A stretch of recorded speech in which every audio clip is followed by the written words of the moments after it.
stock.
All right, good morning everybody. Can you hear me clearly?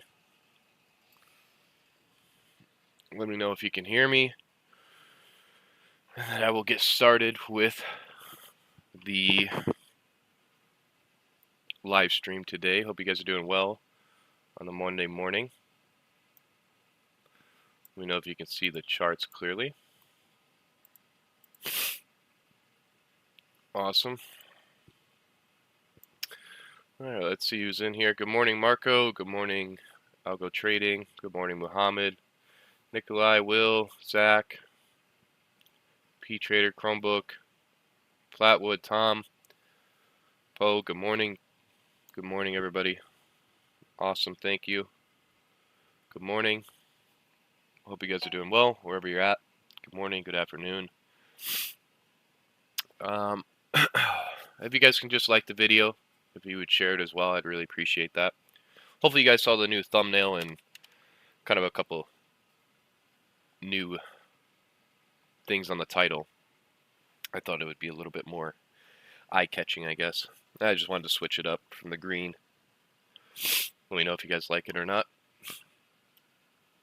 Good morning, FEG. Good morning, Luke. Good morning, Marius, Laurent, Roberto, Luis, Mods.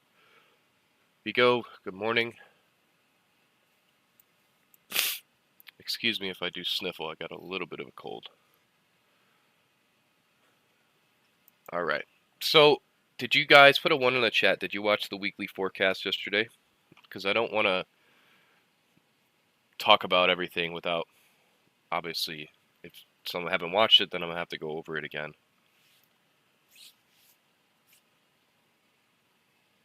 Which I'm sure there are some, but All right, cool. At least you guys know like what I'm thinking and what I'm doing going into this week and what we're anticipating, right? Because if we looked at overall what happened overnight and going into the session, let's look at dollar index, right? What was I saying yesterday? What was I leaning towards? What was the initial bias going into the week? I was looking for higher prices, right? Because if dollar index wants to gravitate higher, what is that going to do for NQ and the other indexes? That's either going to drop them lower or it's going to put them inside of a consolidation. So that is a predicament in a conflicting analysis in terms of where NQ is trading at, ES and YM. It's difficult for me to want to look for higher prices because if dollar index, yields, and bonds are all doing something that is correlated and relationship wise, then I need to be weary of that. You need to be weary of that. Because eventually that's going to push NQ lower. At one point or another, we may go in consolidation, which is what I'm probably anticipating on NQ. I don't know about today or tomorrow, but I would suspect if it doesn't want to move lower, we'd go inside of consolidation while dollar index freely moves. So how we were trading with dollar index being inside of consolidation, we may have NQ and the other ones be inside of consolidation while dollar index moves freely, right? Because there's that opposite correlation as well. So you have to be aware of these things. You have to be keeping in the back of your mind. Not to say there isn't scalps, there isn't trades, there isn't things you can look for in those conditions, but what is that? That's lower probability, right? So it's just something to be aware of. Romer, thank you. Appreciate it. I just changed it probably right before the session. I thought it'd be a good addition. So if you weren't there for the weekly forecast, and the reason why I'm talking about dollar index, I'm not going to go over it fully, but it's something to be aware of course, because it's a leading driver behind NQ and the other indexes, and making sure you're in sync with it is very, very crucial. We're digging into this weekly inefficiency already. And I talked about the idea of a possible market maker buy model on the daily time frame. So I want to see how this week trades and what we do. I could be wrong, right? This could just simply be Monday setting the high of the week. I have to look at the other flip side analysis. Is it just dipping up into that weekly fair value gap and into the daily, and then do we see an expansion lower? I don't particularly see that. I see us trading up into this inefficiency here and possibly higher. I was talking about the idea of this being a possible market maker buy model where you have original consolidation here, and then we trade all the way up to it, right? I'm not going to go through the whole thing, but that's what I'm looking at. As far as where we're sitting now with dollar index gravitating higher, it's going to make me stand still on the idea of trying to really push longs at NQ. So does that make sense to everybody as to what we're leaning with on a Monday and what we're looking at and all that good stuff? Welcome for all those that are new. Good morning. If you could just like the video, I'd really, really appreciate it. Hope you guys had a good, restful weekend. It was productive. You're able to do something to further yourself. Weekly time frame in here. I went over this yesterday as well, but as far as everything else, we're sitting at all-time highs on NQ. So the only thing that I can really look at is the buy-side liquidity that's resting above price. We do have a news event driver today, 30 minutes after the open. So I'm going to be waiting for that, seeing how that plays out. If nothing really grabs my attention today, I'm not going to push price because I don't see the reason to do so when we're in a decoupled market. When dollar index is moving higher, and if NQ moves higher with it again, I'm not going to be trading it. It may seem super strict to some people, like even last week on Friday, but it's my particular style. It's my trades, my rules, and it's how I protected myself. Because if dollar index is moving alongside, where'd that just go? NQ, then I really am not a fan of it. It's not something I particularly want to be a part of. So we have the buy side liquidity resting above here. If anything, if it does move in sync with dollar index, it may want to take out the buy side liquidity, and then do we see a drop lower from here after you take out the buy side? Could be a possibility, or this thing just goes into consolidation. We may just move sideways. So I'm gonna have to see if we see some type of movement relatively to these highs, then I may be willing to take a long. I would prefer not to if dollar index continues to gravitate higher.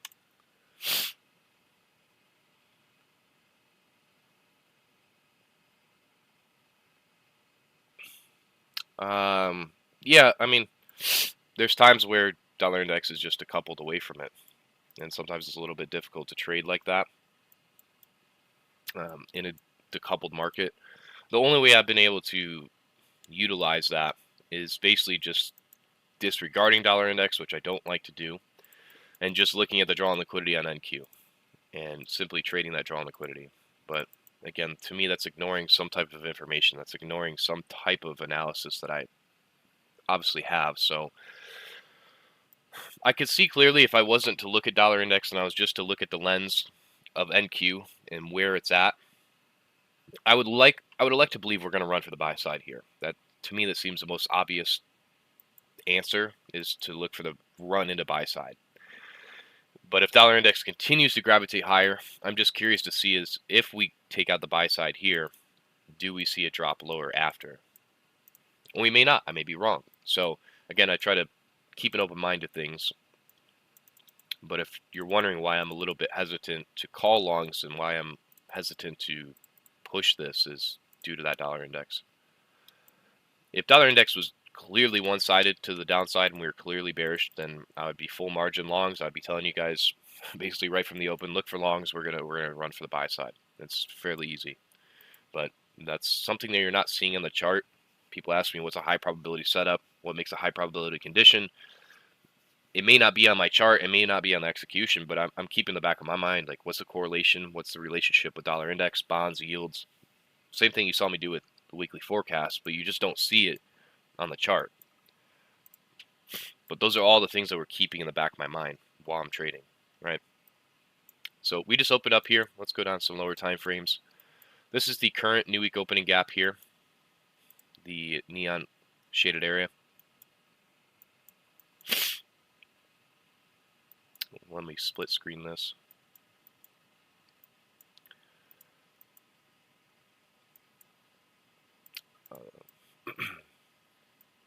So we do have some sell side in here.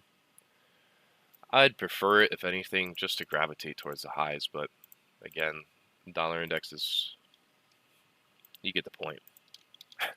I don't feel like reiterating myself over and over again. S&P. So Link, I'm very good, thank you. I had a very good weekend, very restful. Hope you did as well. So all I'm going to mark out on this chart is the buy side here and then the buy side above it. And we'll see the RTH gap.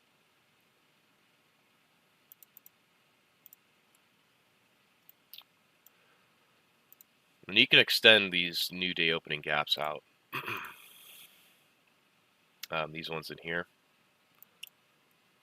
So this was Friday's new day opening gap. We can still utilize that. If you have a very large new day opening gap, new week opening gap, typically with new day opening gaps, I would say about 3 days.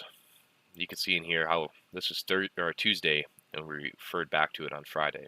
So if it's large in terms of its range, that's a lot of void or volume amounts that it can refer back to constantly.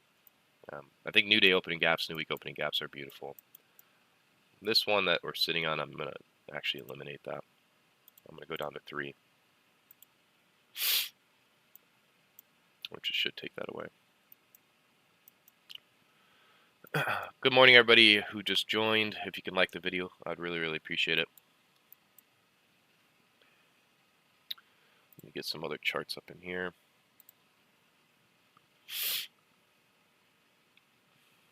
Is this? That's not the right one.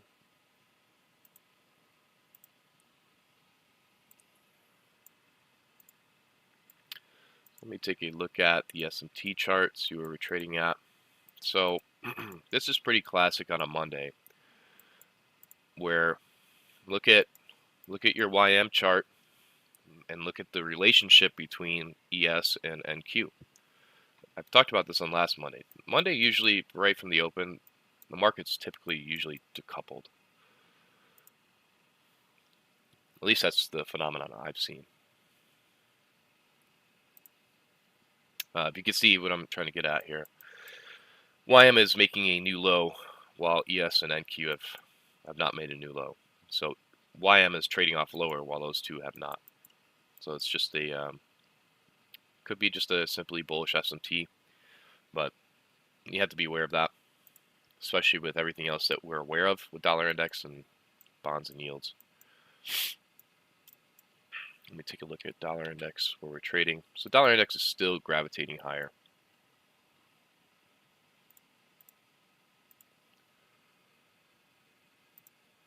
And again, we have a news event driver about 30 minutes or ish from now. So I'm going to be waiting for that. When you have a market where it's decoupled, things are not moving in sync. It's a Monday, coming off of NFP. That's a condition not to push right from the jump. That, for me, is signaling me to not push anything and not do anything, to wait for more information. Let me get some music. Actually, I gotta mute OBS. That way I don't get copyrighted. I didn't realize how, geez, oh my, that's loud, how copyright works on YouTube. It's even just the littlest music, they will copyright your entire video.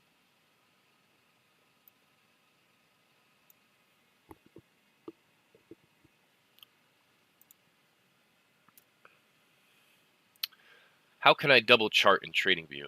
If you go up to this icon here, you can click on that. You need TradingView Pro or the paid version, at least the first package.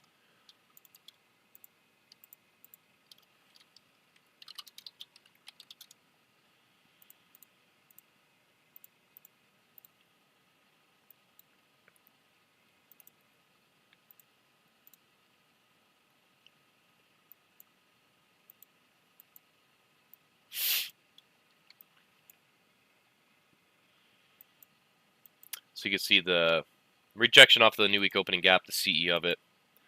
What's the dealing range?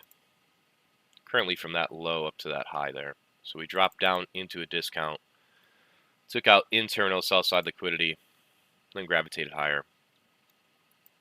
Again, I'm not trying to push anything inside of this environment currently. There's no solution for that. Not that I know of. I mean, I think I would have to make a claim, and I don't feel like doing all that. I think on Friday's stream, I got copyrighted because I played music basically majority of the stream. But again, I mean, you don't make anything from YouTube in general. I mean, I think I made like $200 last month. It was nothing. And I think I did like 60,000 views. So YouTube does not pay well, for those who are wondering.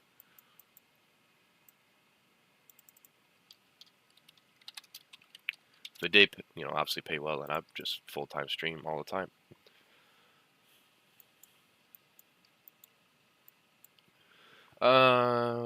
Been in here for a while. Just want to say what's up. I'm off today, usually watching. All right, Dom. Appreciate that. Have a good day. Question about crude. Never seen. Yeah, I mean, the algorithm's the algorithm. He does have in the core content some commodities section on it, so if you want to brush up on that. But I've never really traded oil or commodities, anything like that, to be honest with you. So I'm not fluent in it. If I don't have knowledge in a particular market, I won't give advice on it. It's kind of stupid. Casper, what's up, my guy? Or girl. I'm pretty sure you're a guy. What's up, bro? $100 a nice sushi dinner. Yeah, I don't like sushi, unfortunately. I don't like any seafood, really. For futures, I would recommend Rhythmic, Trade of 8, Ninja Trader, AMP, Iron Bean, Dorman. I mean, there's a lot of them. For the most part, futures, you don't have to worry too much about futures brokers. I mean, compared to like a Forex CFD broker, you have to be very cautious of that because there's unregulated brokers and they can do some very shady things.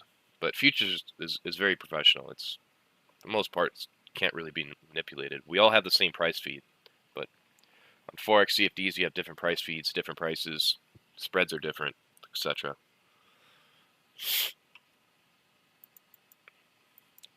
And if you look at like a 15-minute chart, it's still basically inside of consolidation. There's no clearly one-sided direction.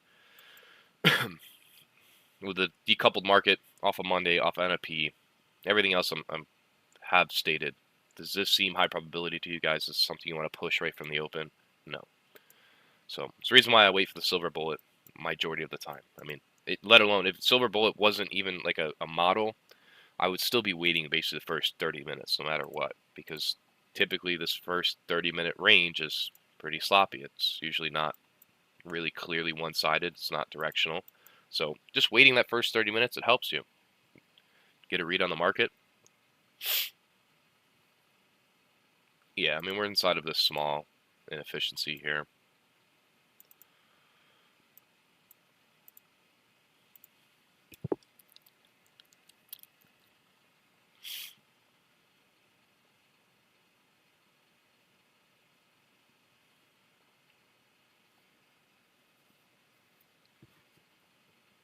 Lou, you're welcome. Thank you.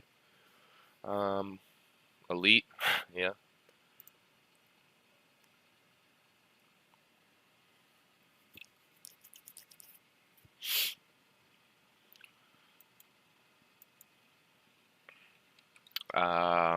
Is the Forex in the Forex market had a good move? I mean, yeah, but typically that's dollar index is affecting foreign exchange, and really the only thing you need to pay attention to is dollar index. If you're trading futures, I mean, I yesterday showed the example of utilizing EU and how it's inverse correlated to dollar index. So if you ever can't get a read on dollar, you want a little bit more confluence, you can hop over to euro and just read that as well and see what it's doing. I showed you guys that yesterday.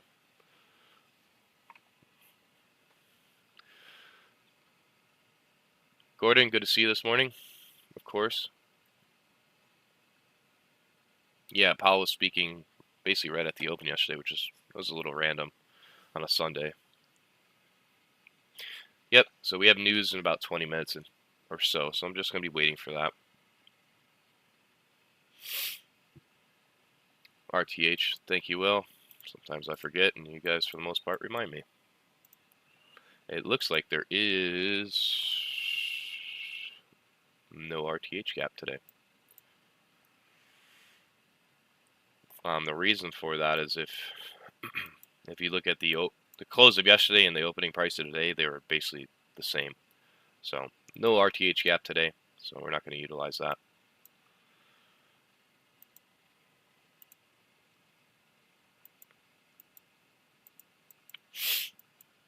If you got experience to trade, I would personally start with personal. If I go back and, I mean, I shouldn't say that because I did trade personal, but if I had to recommend to a newer student, I would say do personal, do paper trading, in this order: tape reading, paper trading, personal. Then you can go on to some challenges.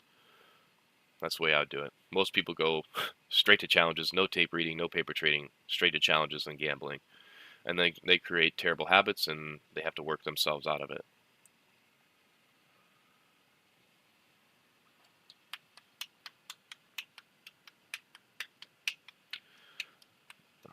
Can somebody help out Meta Crypto?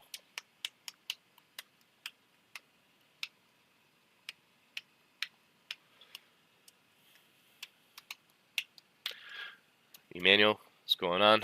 Good morning. Hope you're doing well. If you're just tuning in, I'd appreciate it if you like the video, share it, all that good stuff.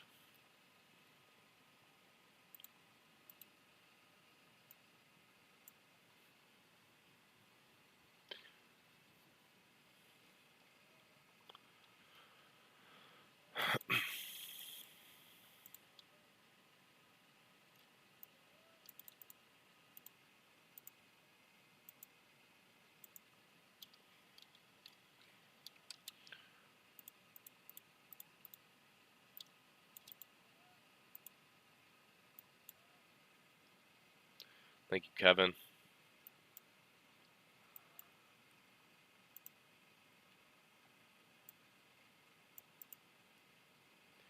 You know what, since I don't chat in here, I think I'm gonna actually put it.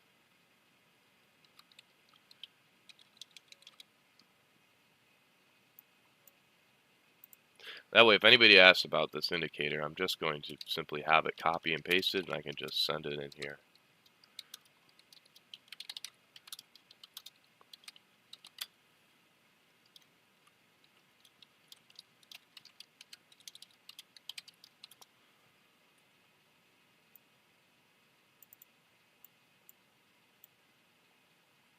So think about how many people on a Monday. Yeah, it's it's kind of the paradigm shift between smart money and retail, quote unquote. I mean, we're all retail, but just the mindset. I mean, think about how many people from the open on a Monday. They're excited, they're eager to trade, they're eager to do something, to push a button, to make money. So think about that opening range on a Monday. It's probably going to be highly manipulated due to that fact, because a lot of people are trying to participate on a Monday inside of this range, trying to do anything, trying to push a button. So what are we? In a sense, we're trying to act like smart money. We're trying to do the opposite. So our actions must be the opposite of whatever retail, quote unquote, is trying to do. I'm not trying to push the market right now. I'm not trying to do anything. With all the information from the weekly forecast from today, it's telling me to just sit still. And we have a news event driver ahead of us. So waiting for that to play out is your best bet, especially in a condition where there's not clearly one-sided. I favor the upside, but there's some things that conflict with my analysis in terms of dollar index, and with that gravitating higher, there's some things that would make me weary of trying to push that, right?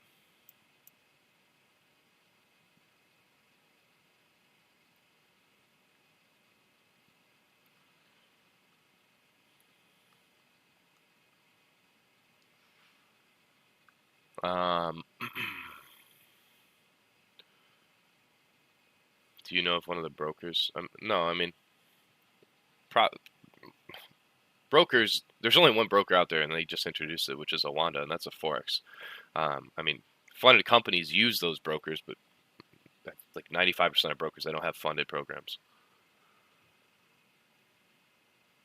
Why is it going for sells? I mean, there's sell side beneath us. It could gravitate lower, but I'm not influenced by these micro movements. I mean, maybe for a newer student, you see this and you see movement and you want to do something. Why is it moving? It's to me, it's meaningless. It means nothing to me until I can see a clearly one-sided draw on liquidity. It's moving towards something that I can participate with enough evidence. But for those who are newer, I mean, trading is very boring. If you're doing this by yourself, you don't have somebody like live streaming or walking you through. I mean, you're just sitting here by yourself and just waiting 90% of the time doing nothing.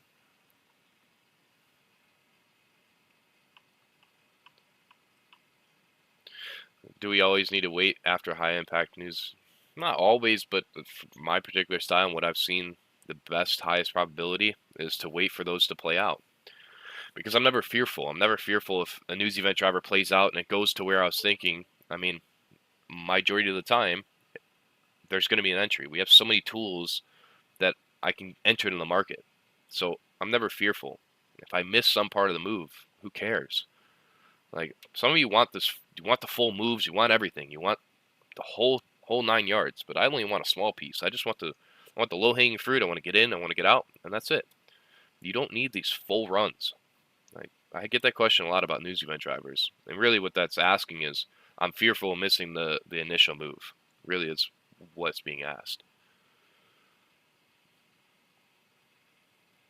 Yeah, Kurt. Boredom is huge. I mean, it's talked about in the mental game of trading. Is boredom leads to fear missing out, or even just you want to do something. You feel like, again, you feel when you do nothing that you're not making progression. You're not moving forward. So you want to do that. You're trying to dictate that for yourself. But we don't do that in this market. The market tells me when to enter. I don't tell the market when I'm going to enter. That makes sense. Like, it's better to wait for a 30-minute or 20. I mean, there's a lot of different confirmations.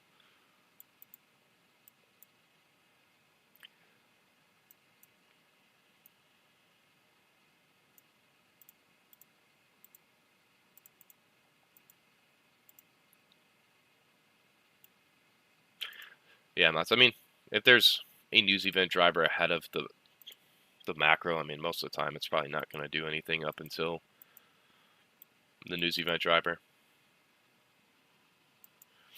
But only thing as far as SMT is YM made a lower low, while NQ and ES made, ES made a lower low, YM made a lower low, and ES made a higher low. So bullish SMT in there, and it's just a confluence. Everything that I talk about in terms of dollar index, bonds, yields, SMT, those are all confluences. It's not a signal for me to get into a market. It's a confluence, right?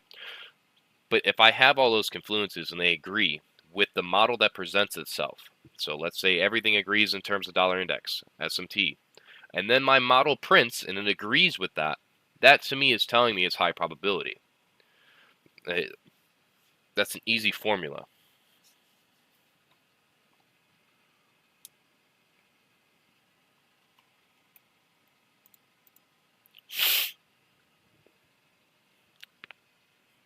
Welcome for all those who are tuning in. If you could like the video, I appreciate it. Sitting at about 148. If we can get that to 200, that would be really nice.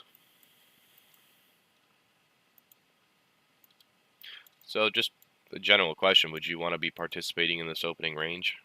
I particularly wouldn't. It's the reason why you don't see me going down to a 1 minute. I see the 1 minute time frame in here, but we didn't take out buy side liquidity. We're inside of a small tight range ahead of a news event driver. I'm not trying to short or long this. But most people are trying to get in here and they're trying to do anything. They're trying to buy, they're trying to short, they're trying just to do anything. And don't get me wrong, I've tried to do that plenty of times before, but that's not worth the risk to reward or the mental capital.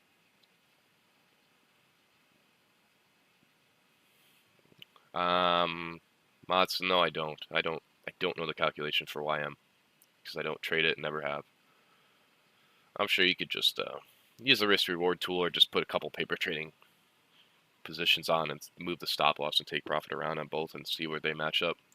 It's the easiest way. Thank you, Kevin. I appreciate that. You look at ES 15 minutes swing low, then displace that. Again, what algo trading? What have I just discussed like 10 times already? I don't mean to be rude, but I mean what is the most important factor that we're waiting for? We're waiting for time, right? So if I'm waiting for time, that oversees any model, any multiplier, like a fair value gap, an order block, a breaker, that oversees all of it. And time is the most important factor. If I don't have that first in place, then everything else is meaningless. I don't care.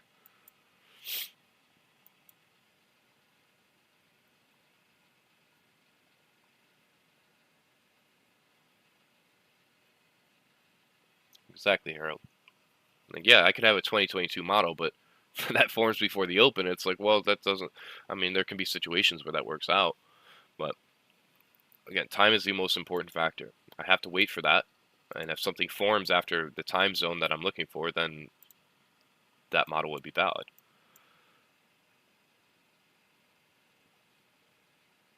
Ozzy, good morning. Good to see you in here. Francis, thank you.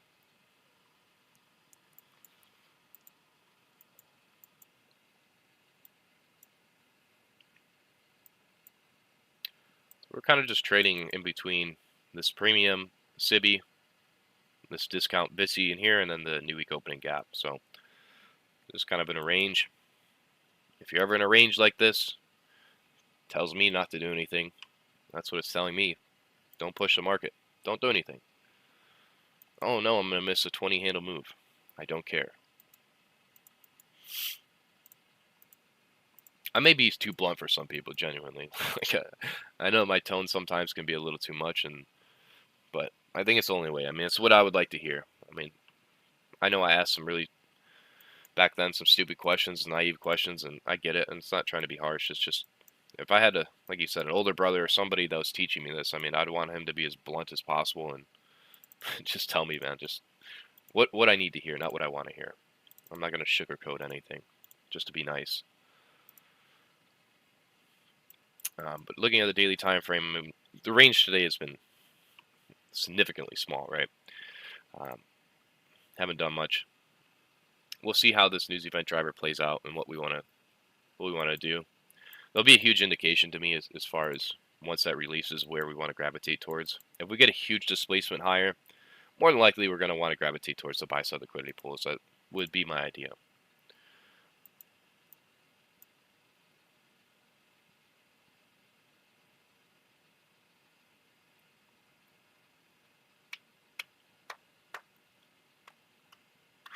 Yeah, exactly, Mats. I mean, but I try to be as blunt as possible and try to, because I don't want anybody to make those same mistakes that I've made and experience the pain that I've felt, because it's not fun, man.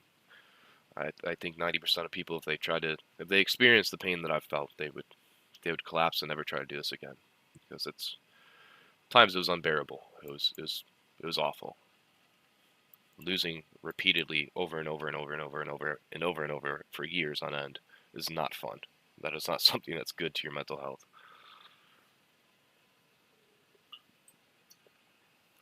Akbar, yeah. I mean, if you've been in here a while, you know that's basically 90% of the time I'm talking about psychology and discipline.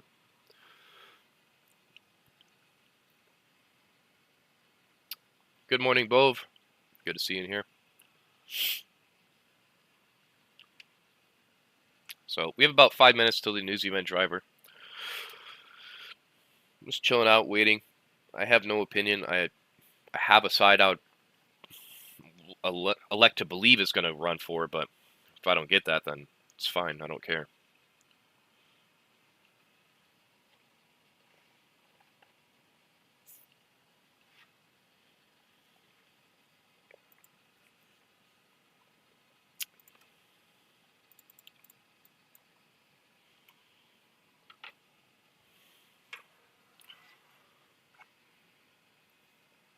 Yeah, even in these ranges and these like this type of condition, SMT models, all of that basically to me doesn't mean anything right now, because there's bullish SMT, there's bearish SMT. We're stuck in a range. I could see liquidity on both sides, 50-50. I mean, if I want to play Russian roulette and just, pick a side to see which one works out, sure. I mean, that's gambling, and that's not professional, and that's not the way you're going to make money long term. But if I got in here, I shorted it, I was like, man, that was awesome. I got 20 points. Like, well, I didn't do my job. I didn't do what I was supposed to do. I got lucky.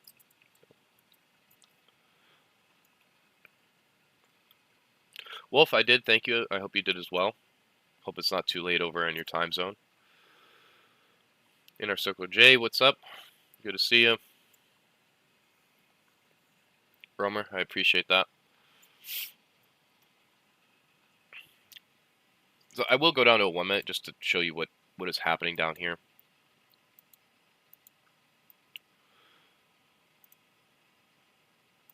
We have an inefficiency here, and then we're climbing above 1 currently, right? So my old self, especially from the open, I would be trying to short this. I'd be trying to do anything. I see a 1 minute fair value gap. I'm trying to short. I'm trying to push it. It's just, again, you have to understand the conditions, the time of day, the time of week, intermarket relationships, everything else. I've constantly keep discussing.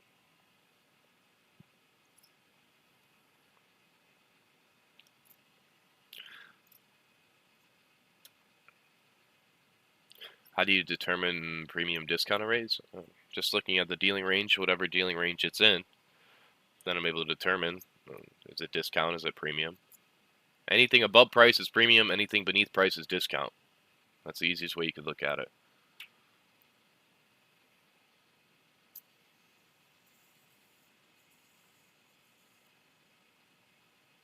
Yeah. Yeah, usually when the market's not doing anything is when I start ranting about psychology. Yeah, Mats, I mean, it's a good indication, though. It's like, you're aware of when it's decoupled, and there's SMT, and there's a lot of conflicting analysis. That means to just sit still and not do anything. What do you think about ICT? Oh, I got to pull out the chat. Pulling a trigger tomorrow. Robbins, yeah, I'm very excited. It's going to be awesome. Starting tomorrow. I think his last video on Twitter was very It was very cool. I thought it was just a cold video. Like, I don't think some people are ready for what he's going to do. Some people are. I know what he's capable of. I know what he's going to do. And it's not going to surprise me one bit. I'm just excited. I'm more excited for him to finally kind of get all that off his chest, to be honest. I feel like it's going to be a weight lifted off of him by the end of this year. Obviously, he's already known what he can do, but finally just to shut a lot of people up, you know. I bet that's got to be a good-ass feeling.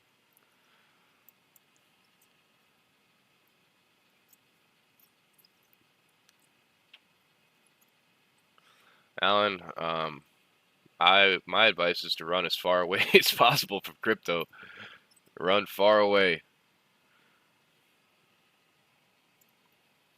Go into futures. Go into something a little bit more professional. That's what I would say.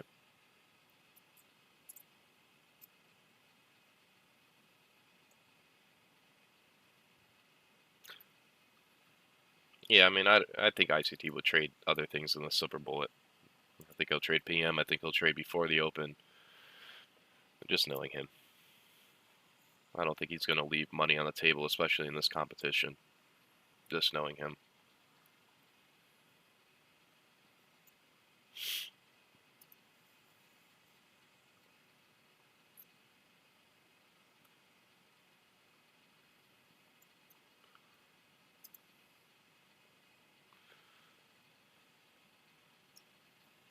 So we got about not 1 minute, we got about 10 seconds till the news event driver. I want to see what this news event driver, I mean, ideally it would be cool to see sell side taken first, but we'll see.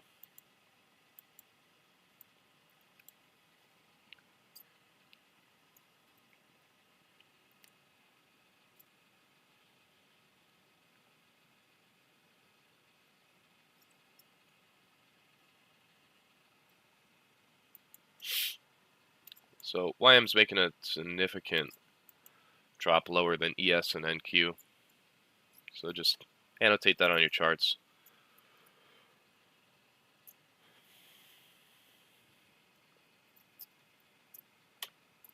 Thank you, Leonardo.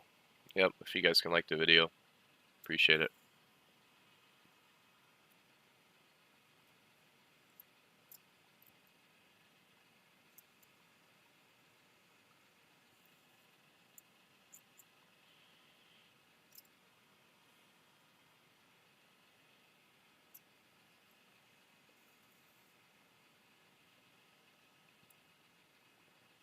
So we closed underneath that current new week opening gap.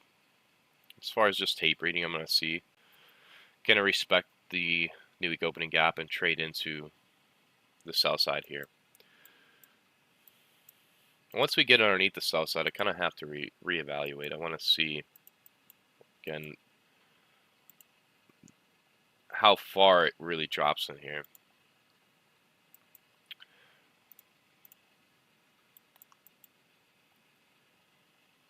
The only thing that's really underneath us on a 15-minute is that Friday's new day opening gap that we could trade down into.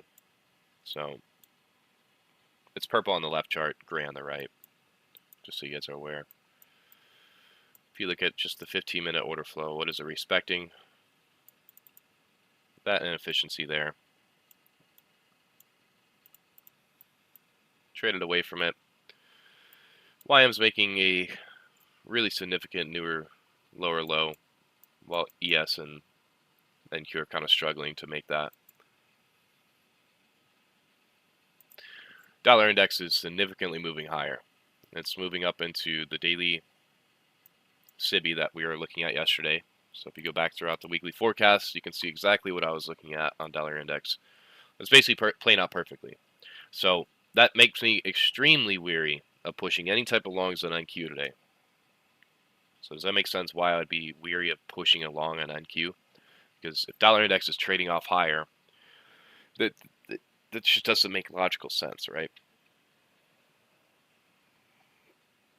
I feel like a broken record at times, but I know there's some people who join who haven't watched the weekly forecast who are newer to me, and they don't know what I'm really looking at.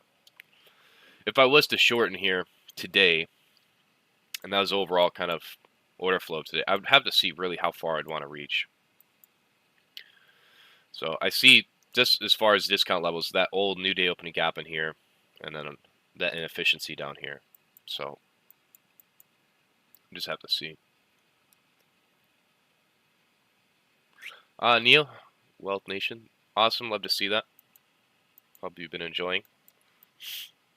Gold back levels, yes, I'm aware of them. I don't utilize them because ICT said that they're not real. But I mean, I have some people that I personally know that utilize them, and they find great success with it. So I just utilize whatever ICT is taught. I don't utilize anything else outside of it. It may be narrow-minded, but I have enough tools, or I don't need any more. I have plenty enough tools in my pocket. So there's the sell side being reached into. Really what I'm going to see is, after we trade underneath the sell side, how far does it really want to reach lower today? Does it want to continuously seeking lower prices? The only issue I have with that is I just don't have very clear discount levels of liquidity to target. Because on this run on Friday, we ran lower, clearing sell side, ran higher. There's really no inefficiencies in here besides this discount fair value gap and that new day opening gap, old new day opening gap. But this agrees with what I was looking at yesterday, is dollar index is going to gravitate higher, so I can't push along an NQ.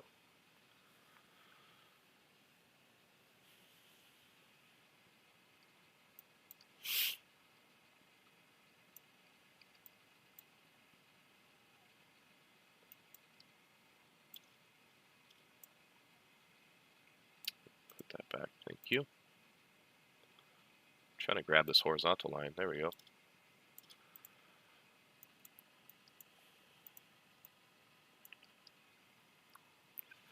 So to me, it's markets in sync, right? We have YM moving off lower, ES moving off lower, NQ moving off lower, dollar index gravitating higher. That's good. Only kind of issue or conflicting thing I would see is I just don't have very good discount levels or drawn liquidity to target. So, and some buy side that's resting above us.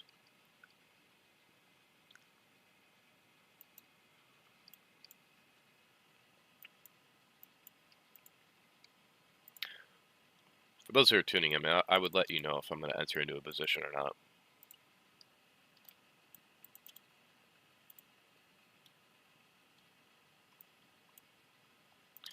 So there's sell side taken here. And some people could view this as, not right now currently, but they would see this as a 2022 model. But if things are not aligning in terms of intermarket relationships, I'm not going to be trying to push longs in here. Even if a 2022 model formed, it just doesn't make logical sense to do so.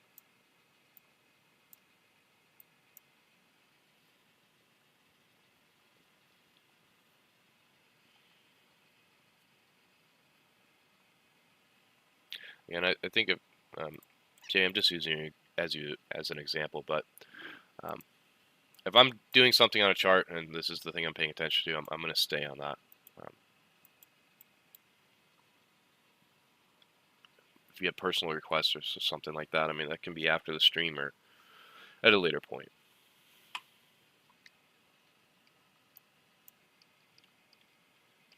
How many times can breaker be used and be valid? I mean, typically 2 times, 3 times is a lot. Depends what you're talking about. Because on 1 minute you could wick up into it 2, 3, 4 times. On a 5 minute, depends, you could refer back to it 2 times, 3 times.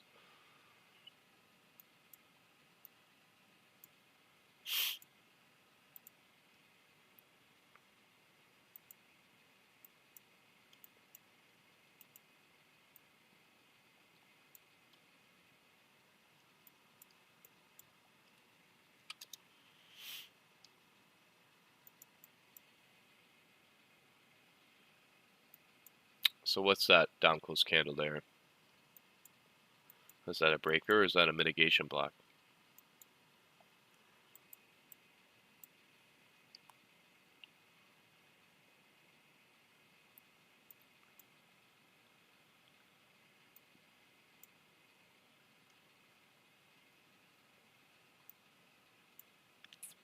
Anybody? Nope.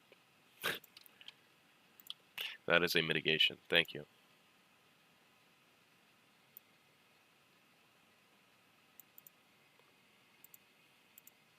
So how would this be different than a breaker? A breaker would need to trade above that high there. It would need to be a high, a low, a higher high, then a lower low. But a breaker is a different pattern. It's a high, a lower high, then a lower low.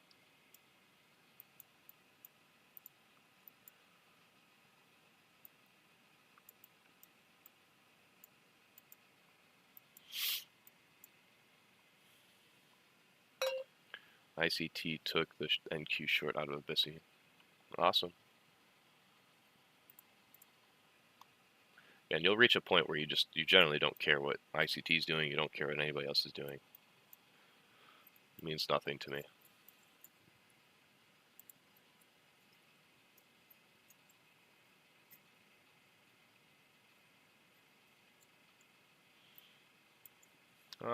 Mods, yeah, I mean, in terms of significance, I think a breaker has a little bit more oomph to it. It's got a little bit more behind it because it is taking out buy side or sell side. And if you can clearly see that it's shifting market structure like a breaker, then it could be a little bit higher probability. But then again, it's just depends on the conditions and where you're at and what you're doing. Mitigation can still be high probability if it's in sync with order flow.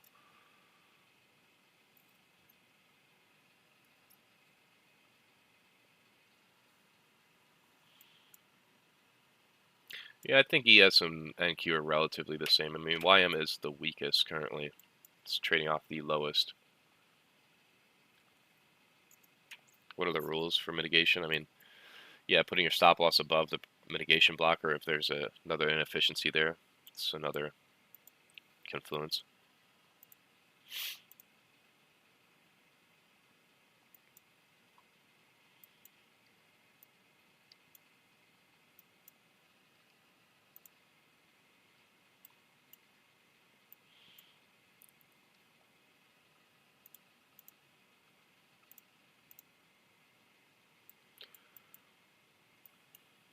We want to see how we trade after taking out this buy side or sell side liquidity pool in here.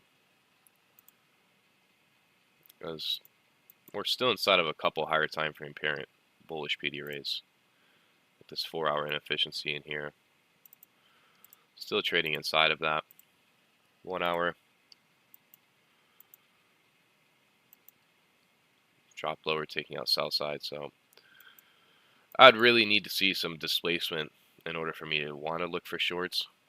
I mean, to be honest, the buy side liquidity, it seems higher probability in terms of a drawn liquidity. It's just some things are not aligning for me to want to push that, but we'll just have to see how we trade here. There's nothing in here. I don't want to short this. I don't want to long this. There's just not enough information. Oh, perfect. Magnus, thank you. Boom. Haha. Oh, FPG. Thank you, though.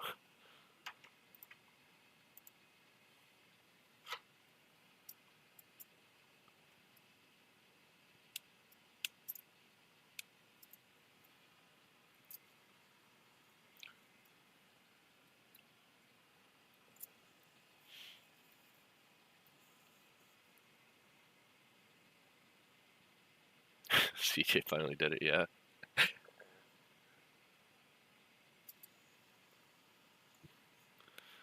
I'm getting good at this live streaming stuff. So look at the way YM's really trading off heavily in here. It's a pretty big tell.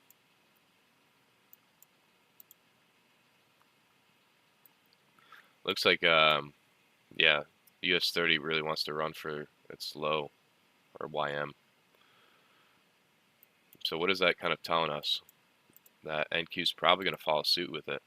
If dollar index continues to rise and ES and NQ follow suit of YM, then yeah, you have to, it's a signal to you that, yeah, it's probably going to follow suit with it.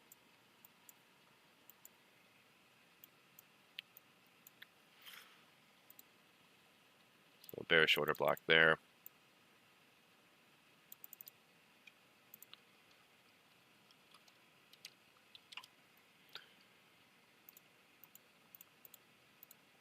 The dollar index, it reached up into the daily inefficiency. It's inside of this 5-minute BISI. I want to see if it can utilize that to expand higher.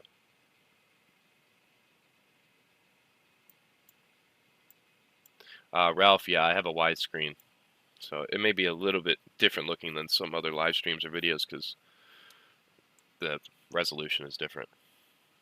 It's an ultra wide curved.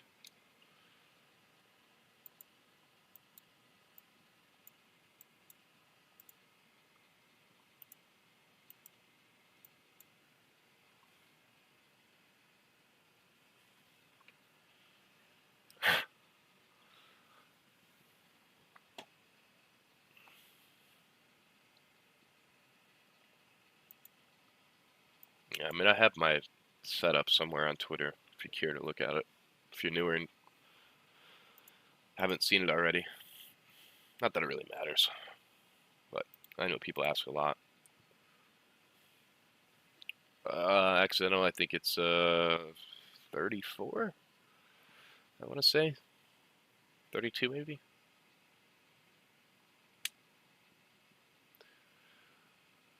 Odyssey, no, it's a Skeptray. Skeptray, I think I'm pronouncing that right.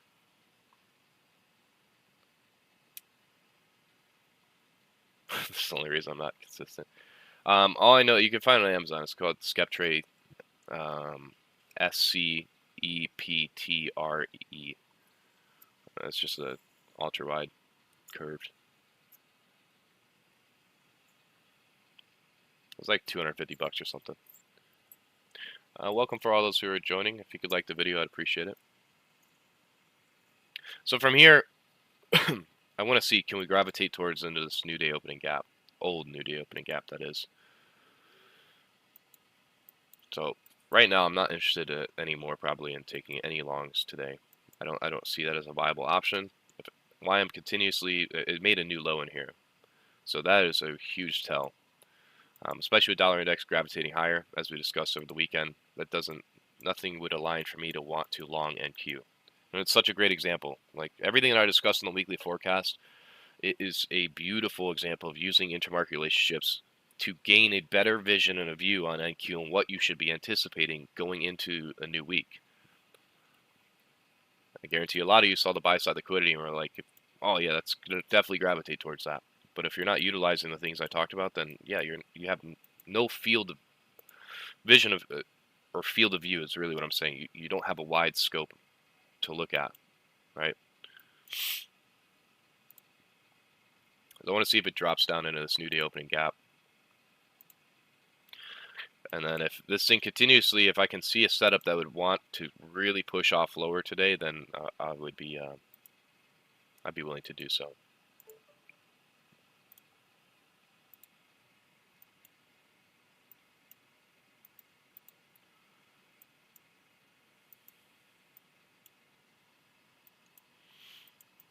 But yeah, YM made a completely new low. So if you look at Friday's NFP basically release, no, I'm sorry, NFP's open that day on Friday. Look at that low and at YM and look at where ES and NQ are trading.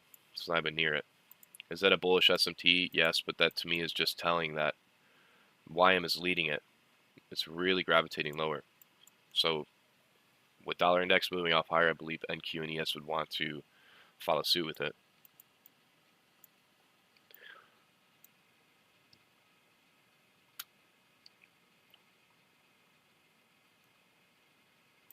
Joseph, here.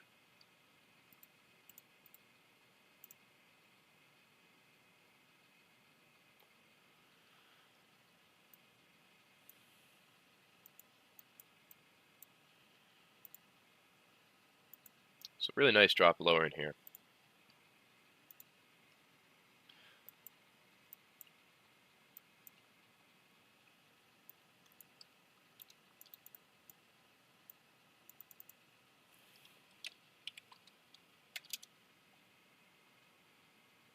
The event horizon is the 50% in between old and new week opening gaps.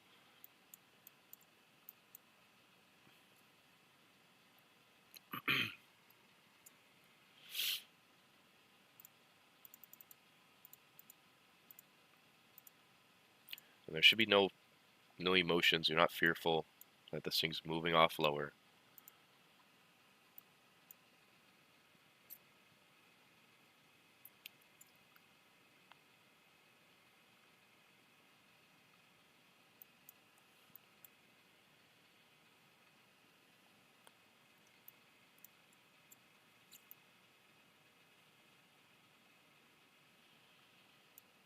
So we're moving into that old new day opening gap.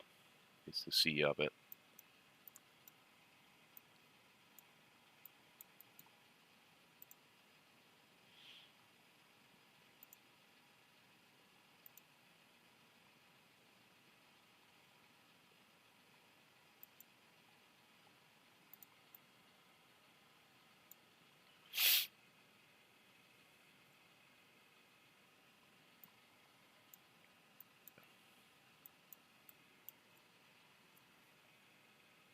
If you look at dollar index, it's utilizing that 5-minute BISI I just mentioned a little bit ago. Digging up a little bit more into the daily SIBI in there.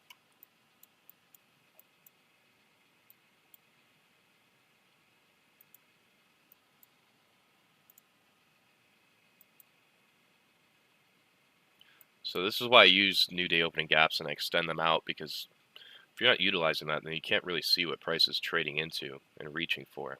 I love new day opening gaps, new week opening gaps. I mean, when they're aligned like this, man, it makes things a lot easier for me because I can reach for, I mean, to me, it's like a ladder system.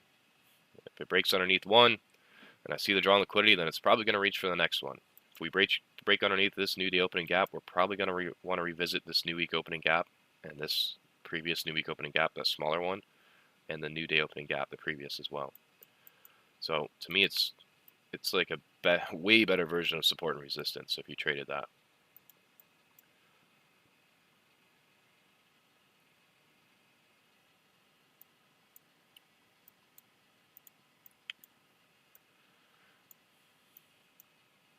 Yeah, Capo. Inner Circle J, to be honest with you, I don't know off the top of my head. I mean, I have a pretty custom built PC, so.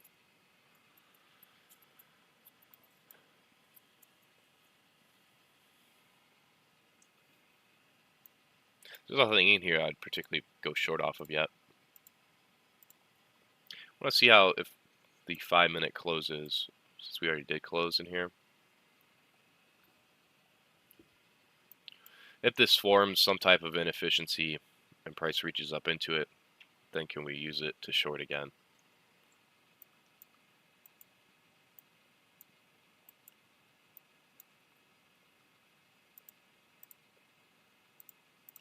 So that 15-minute, I know at 5-minute, we got underneath it, utilize that as inversion. Look at the bodies, not the wicks.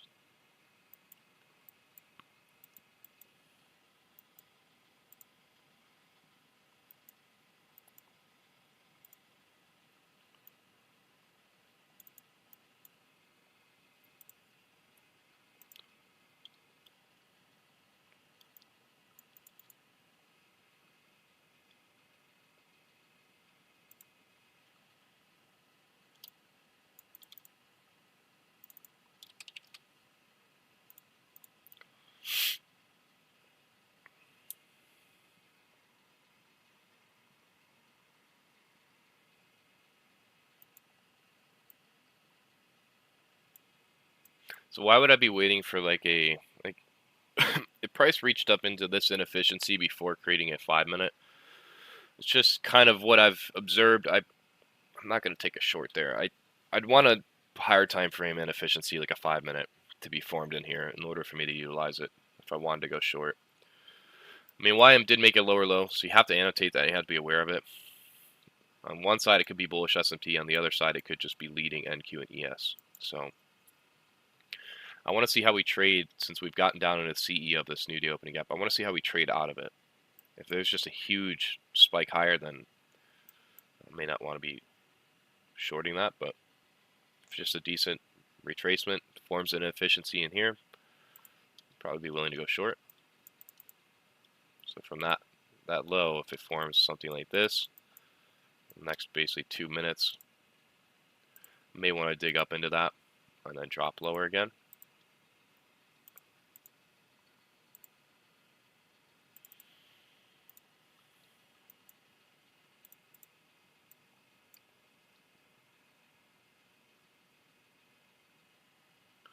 There's a 5-minute OB. No, there is not.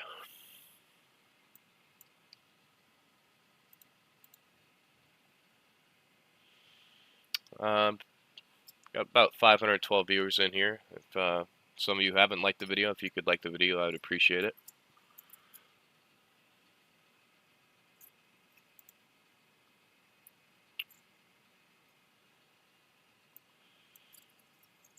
How many new week and new day opening gaps do I have in my chart? I have about 4 old new week opening gaps, and depends on the new day opening gaps. If there's nothing really in proximity that's been large in range, we've just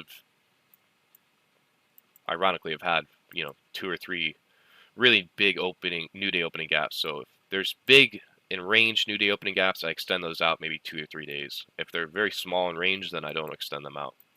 But something like this, you can see from Friday, I'm extending that out in time because we can utilize that.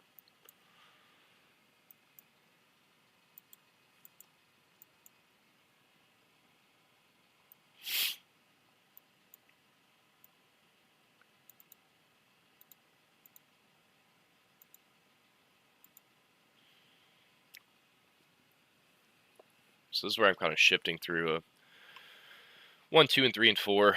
I want to see if there's any inefficiencies that will form basically in the same area as that 5-minute as I was annotating.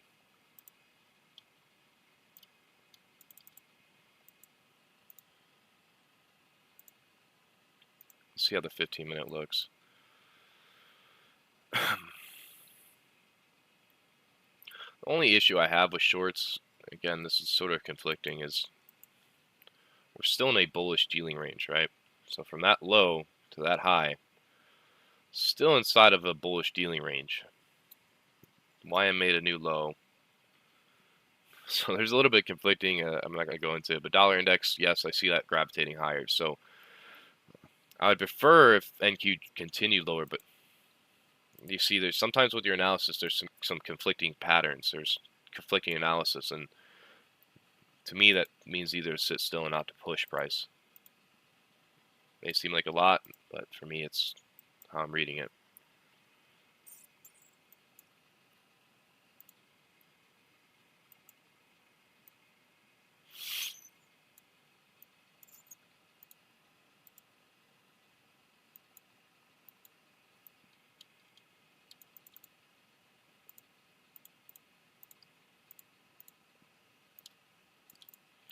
Really what I'm looking at 1 minute, just the dealing range. That's the dealing range high down to this low. So if anything, I would prefer it to reach up into a premium before I really try to push any shorts if I was to.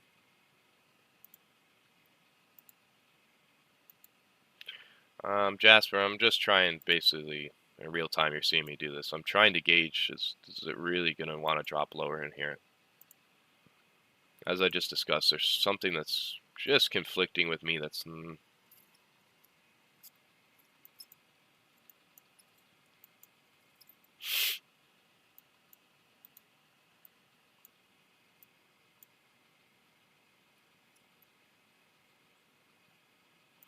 If we didn't already reach down into this new day opening gap, I'd probably be a little bit more eager to want to short it. But the fact that we're inside of this inefficiency, yeah, it is an inefficiency.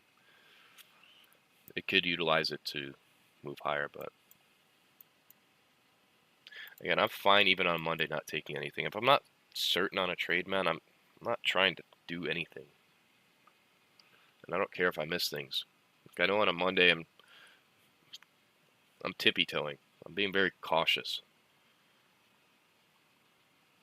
A lot of you are too eager on a Monday. I'd rather be too cautious than be too eager. Oh, there you are, Justin. You finally woke up.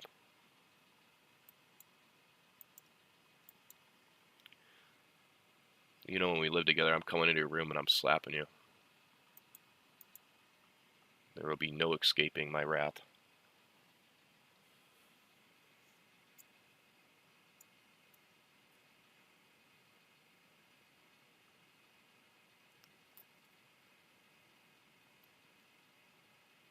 Yeah, okay, buddy. Still we're slacking. Where were you at before the open, huh?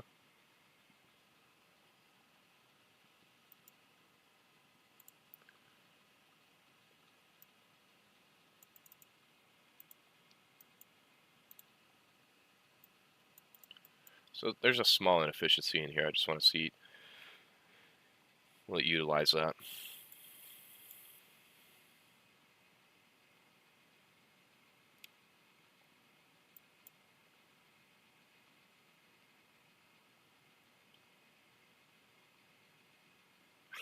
Yeah, exactly, Oki. I mean, that's exactly what I'm viewing. I mean, there's just some things that we're still inside of a bullish dealing range, right? So if you have to keep that parent dealing range in your mind, YM made a new low in here.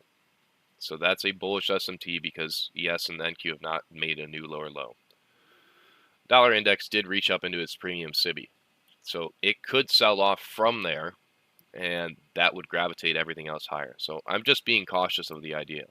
If the entire narrative when we were inside of a bearish dealing range, then I saw this order flow, yeah, I would be very eager to short this. It would be fine. But there's just some things that make me weary of trying to do that.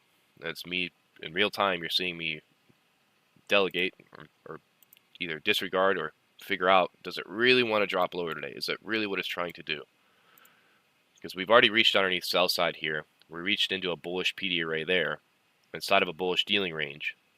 So those are some conflicting things and patterns that I'm seeing.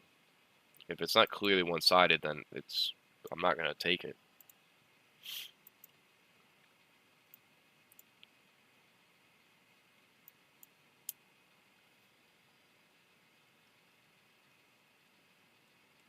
I gotcha.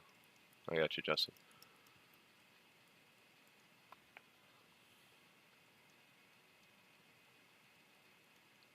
Thank you, Oki. I mean, feel free, if anybody else is asking questions in here and I'm not going over it and you feel like you have enough knowledge in it, feel free to answer, man. I don't have an issue with it. It's a community here. We're trying to help everybody out. If you have more knowledge than somebody else or you feel like you do, then feel free to answer.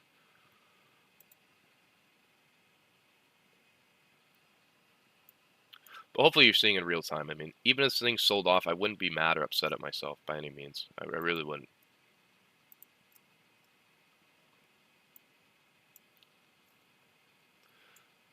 Yes, Steven.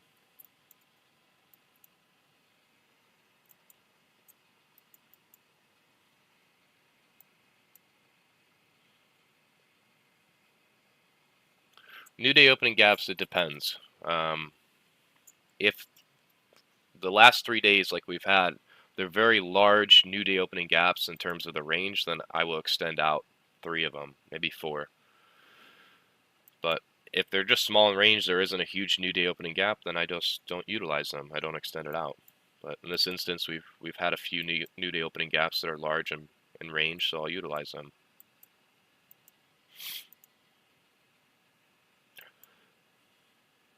And again, if I'm not saying something, if I'm not taking a position, but you see that as your model, I mean, don't let me influence you not to take the trade. That's just me personally.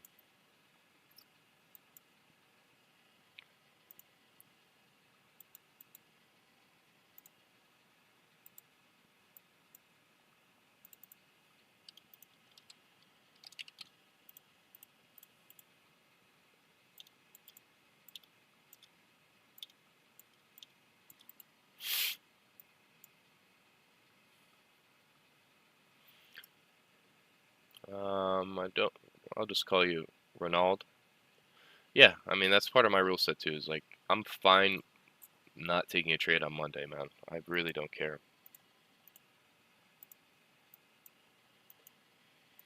Unless it's clearly one-sided to me and I can see the analysis, everything agrees, then I'd be willing to take a position. I mean, Monday has a lot of factors to it to why I don't want to push it. I mean, it's a Monday because on a Monday I'm not trying to spend a lot of mental capital. I don't want to dig myself into a hole on the beginning of the week and try to dig myself out of it in terms of my own capital and my mental capital. Mondays can just be a little bit lower probability because I'm trying to read the weekly template. You know, what day, typically Monday doesn't set the low or the high of the week. So Tuesday, Wednesday, and Thursday are a little bit higher probability because you're anticipating the higher low of the week being set with whatever you're anticipating. So it's a little bit easier to read those type of days. And you have a little bit more information behind you. You can see how the week's played out, how it's been going.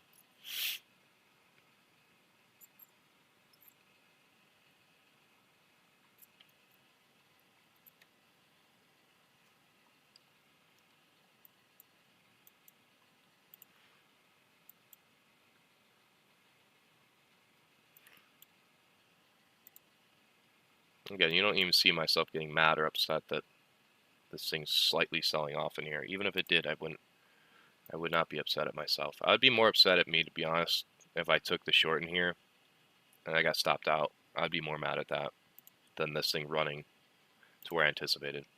Because there's just too much conflicting things for me to want to push a short. Even for longs, I would need to really see clear upside. I would need to see dollar index to really drop lower.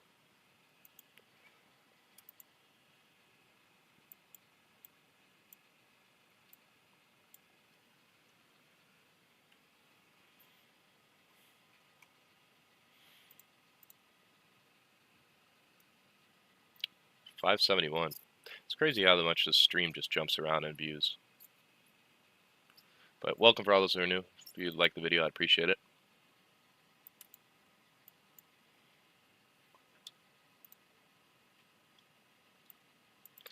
So sell side there. I want to reach towards that.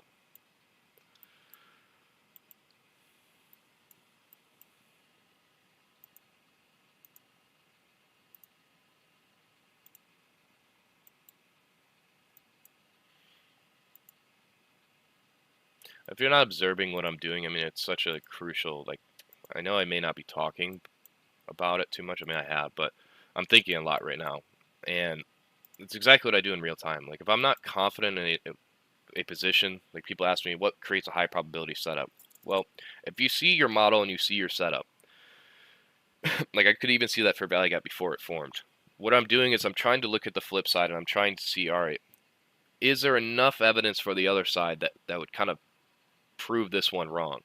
And as I discussed, multiple times already, for a short setup to really be high probability for me, I mean, we're still in a bullish dealing range.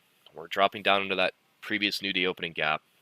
Why I made a new lower low. So those are factors that would kind of bid against the short idea. If we were overall in a bearish narrative, bearish dealing range, there was a nice clear bearish SMT, then I could see the idea of me trying to just push a short and it'd be easy. So hopefully that makes sense. I know it's a lot of information to take in.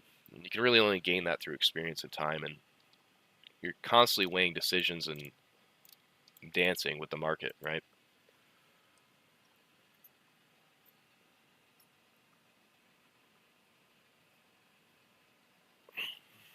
I'm sure if you've been here long enough, you understand my groove and you pick up on my drift and what I'm doing.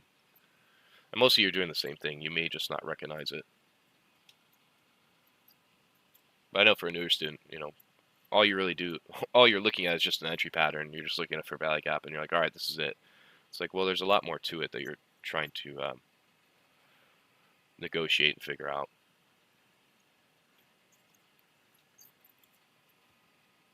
And sometimes you get it wrong. Sometimes you're incorrect on your decision making, and that's fine. You are human. You're never going to get things perfectly correct. Do I look at the 5-day ATR? No. So if you just look at the 15-minute, we reach down into this, basically this discount. So it's what I'm being weary of and why I'm not trying to heavily push a short in here. There are some things that agree with the shorts, like dollar index continuing higher, but it does make me semi-weary. This thing may end up in consolidation, like I mentioned on the weekly forecast. The more I look at it, I mean, the more I do agree with the short bias, and I agree with the idea of probably dropping off lower in here. But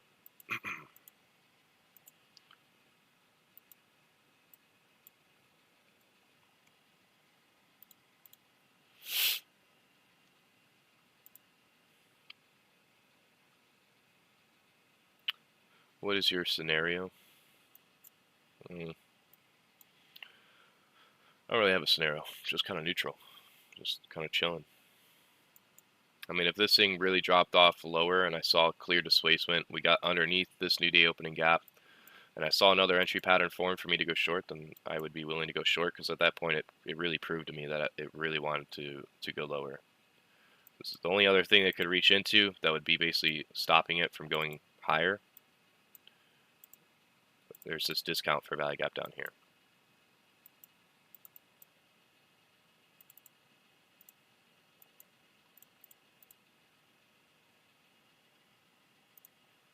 My set button is off. I don't have it on, if you're wondering.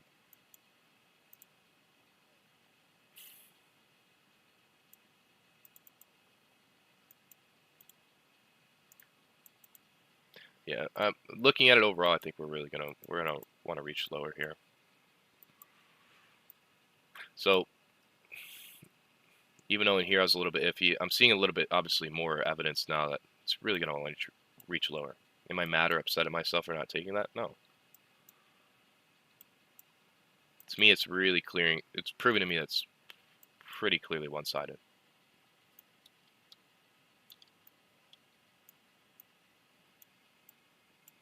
And why is that? Because we're trading through the sea of that new day opening gap. Will I scalp along? No. So see if we want to reach towards this discount inefficiency down here. Another piece of evidence is I'm looking at the 1 hour and the 4 hour structure, and it's really dropping heavily in here. I don't see that going higher today.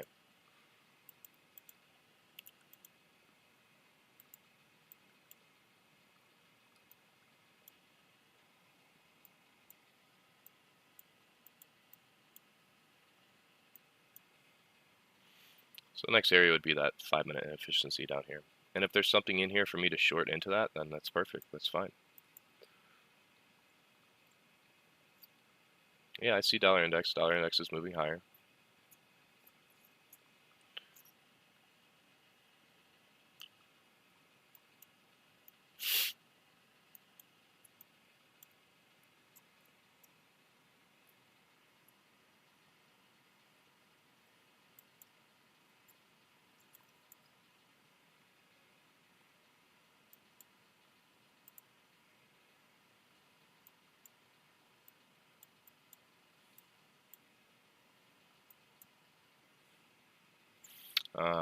I have B adjust on and I have set off.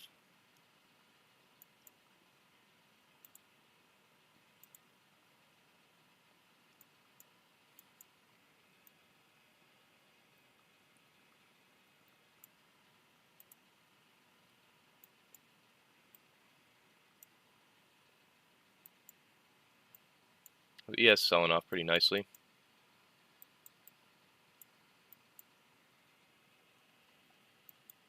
So there's a small inefficiency above price in here with the old new day opening gap.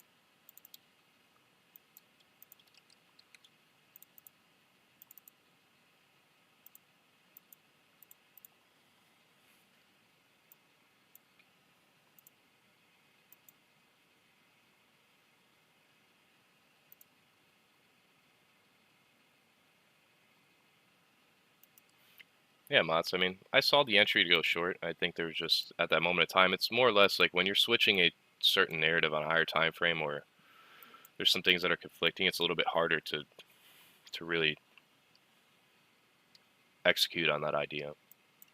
It's fine. I mean, I don't get upset or mad or things that I could have taken, I would have taken, you know, even if I saw it in real time and I didn't take it, I don't get mad or upset at myself. There's nothing to be mad about.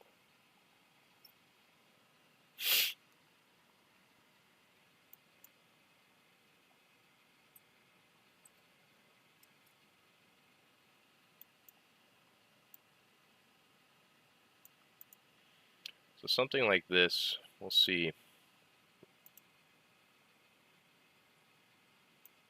We reach down into that 15-minute inefficiency here. But if we trade back, since we closed underneath the old new day opening gap, we should utilize that as basically an inversion, right? An area price should trade off of.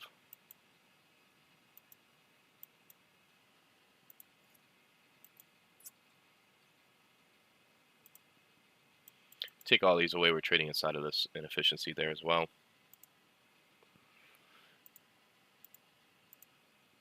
But hopefully if you watch the weekly forecast, you can see why leaning on a bearish analysis was a little bit better than looking for longs.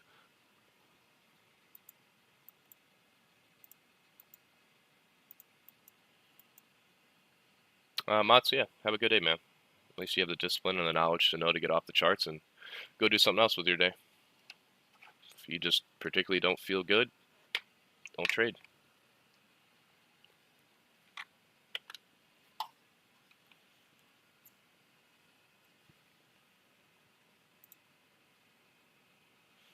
Dollar index, beautiful rip higher. It's beautiful.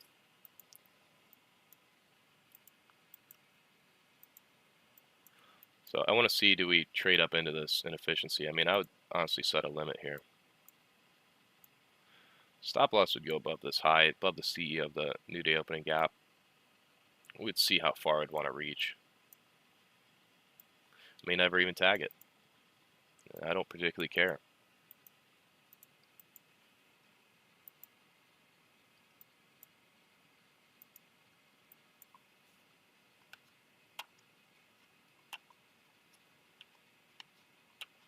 Ian, not necessarily.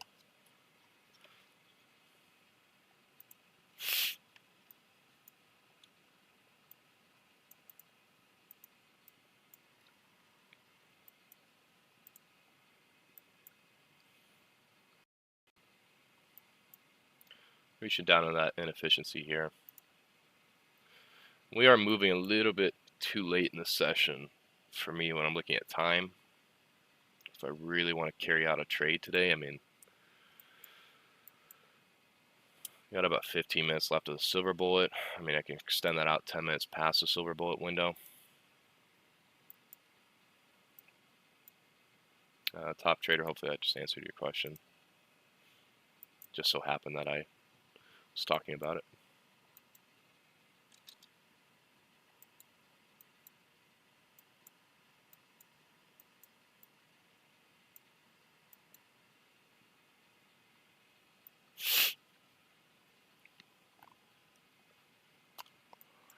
So much like that fair value gap, I was anticipating that to be formed.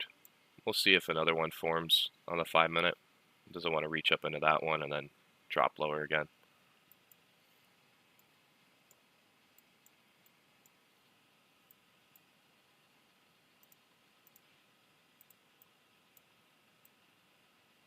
About 27 points is your risk. I mean, again, risk to reward to me, I mean, your risk is most important. Reward, it's, you know, it's never guaranteed. Your risk is guaranteed, I can tell you that. But your reward is never guaranteed. So anybody that talks about risk to reward with me, I mean, your risk is the most important. Your reward is never guaranteed. So pulling partials, protecting yourself, that's the most important thing. What would I be targeting? I'd be targeting this 5 minute inefficiency down here. I'd be targeting this old new week opening gap.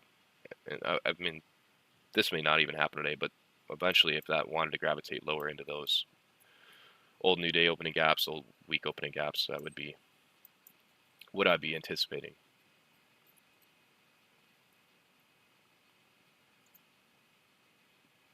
Awesome, Harold. Yeah, I mean, I saw the shorts in here. There's just some things conflicting. And this is where, like, in hindsight, you'll beat yourself up and be like, man, like, I saw that short. Or even for me, I could go back and be like, man, I saw that short.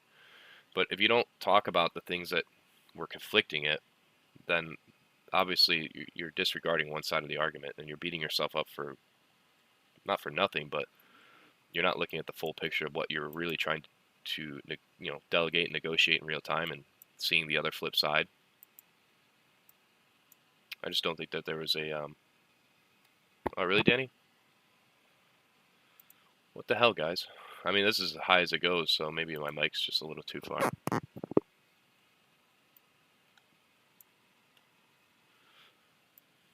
You guys are supposed to be my producers.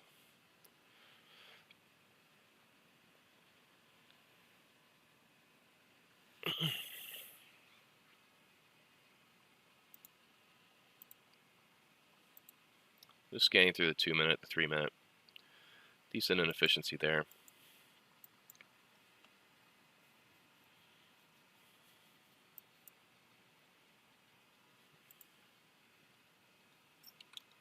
Yeah, maybe on your end, Danny. I don't know.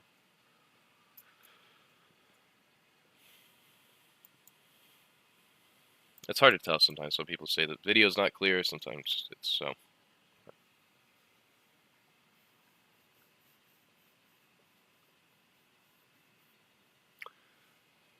To be honest with you, Kingdom, I don't know what that word means.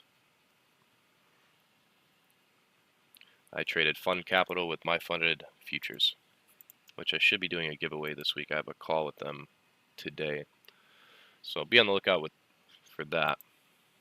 I believe I'm going to be giving away like 3 accounts or something. Yeah, I mean, I have paper trading here, but I'll just show it. I have Quantower there, so.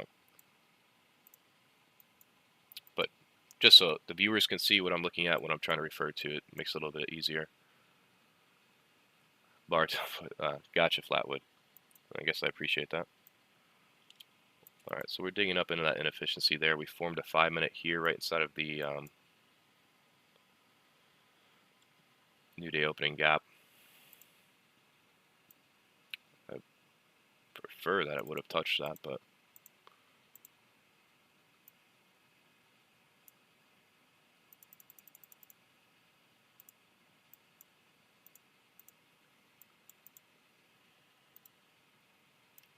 we'll just see. I mean, we have 10 minutes. We're inside of this macro.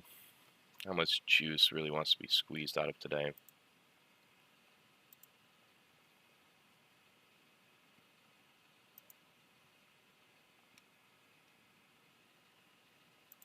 Yeah, exactly.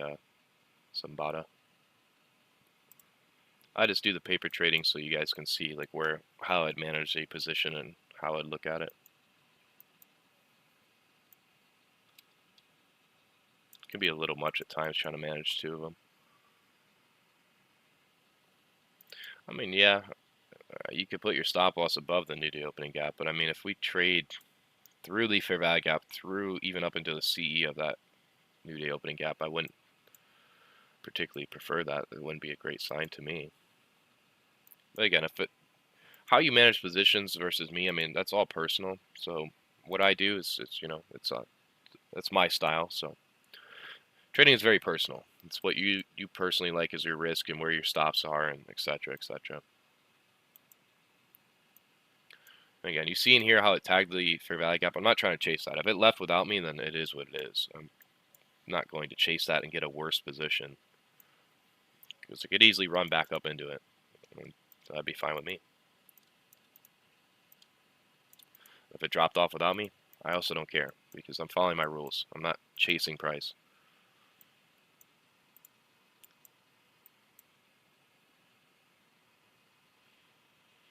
But I really want to see, does this thing really want to move lower today? Is that really what we want to continuously keep doing throughout the rest of the silver bullet in this macro?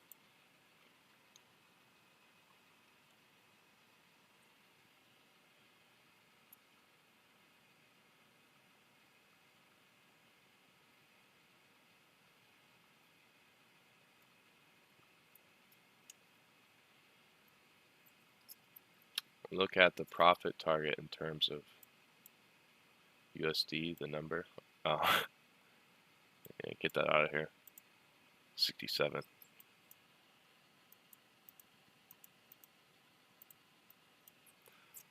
Any specific settings? No, I could flash it real quick. That's what I have on now. Sometimes I change it.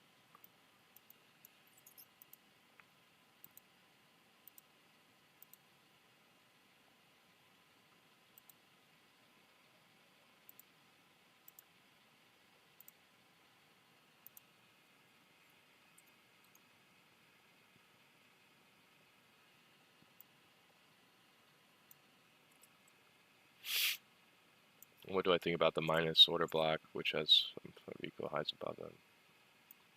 I don't know which one you're referring to. I mean, you gotta state the time frame for me at least.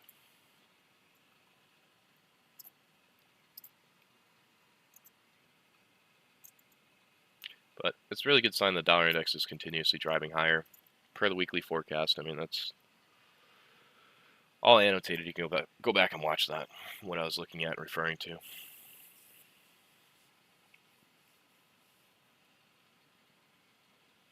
Hey Danny, if you're still here, can you set limits in Quantower, or do you have to pay for that?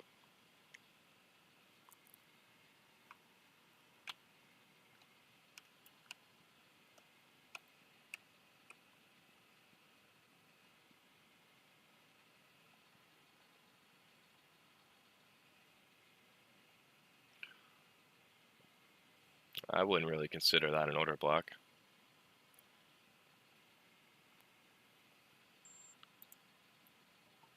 So there I was put into the position. My stop loss is also going above this inefficiency, that one, and the CE of the new day opening gap.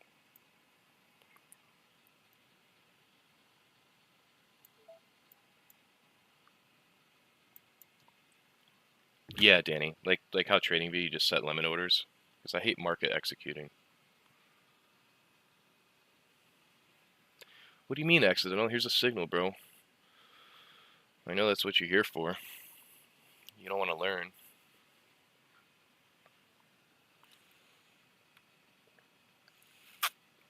That purple shaded area is a previous new day opening gap. I know it's a different color on my right chart. I should change that just so it's in congruence with it. Really what I'm executing on is we're inside of a macro. Can we just displace lower into that 5-minute inefficiency? I'd probably be done there. I just want to see how much juice would want to be squeezed. Let me change that to purple. Is that not it? Oh, it's this one.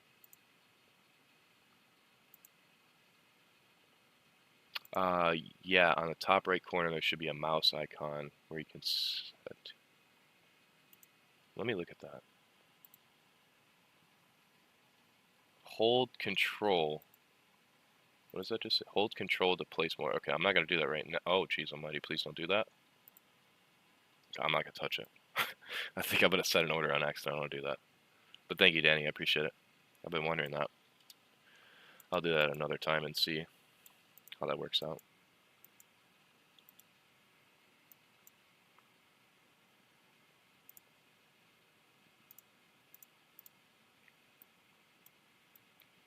So yes, those purple shaded areas are previous new day opening gaps. So I'm utilizing this inefficiency in here. I'm utilizing the previous new day opening gap. I'm utilizing dollar index continuously driving higher. And the other indexes are in sync with each other, moving off lower. So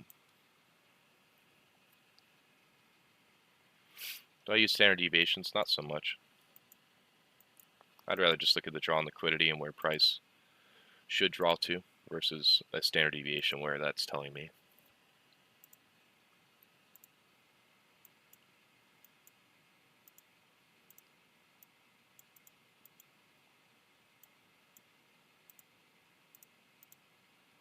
Actually, I'm going to replace this.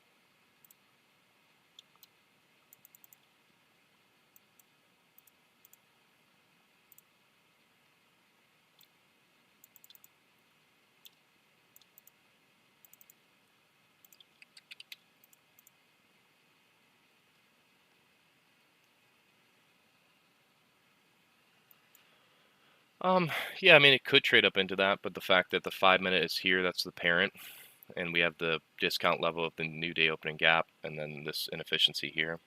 It's the reason why my stop loss is above that, because I could allow it to trade up into that if it wanted to, but I'd rather have my entry here and not miss that move, trying to be perfect.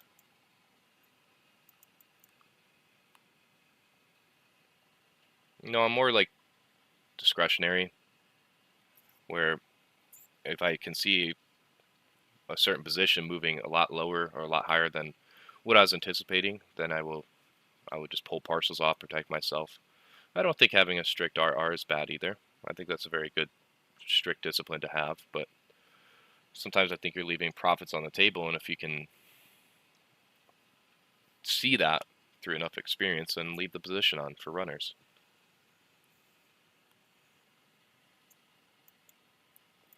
If you look at Jade Cap, he's a very, very good ICT trader.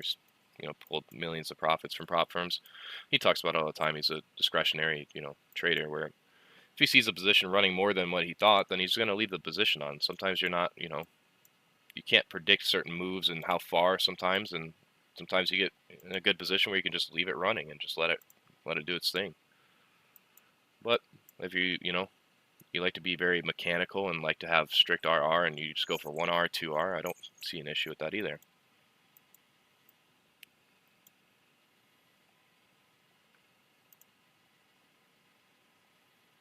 So either this macro is going to reverse or it's going to continue.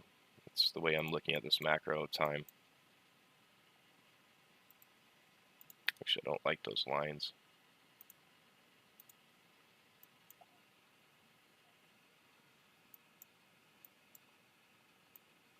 But I mean, with dollar index moving off higher, I wouldn't particularly want to be trying to long this. That's the reason why I'm looking to go short. Everything else is in sync to move short. If I get stopped out, I followed my rules and I did what I was supposed to do.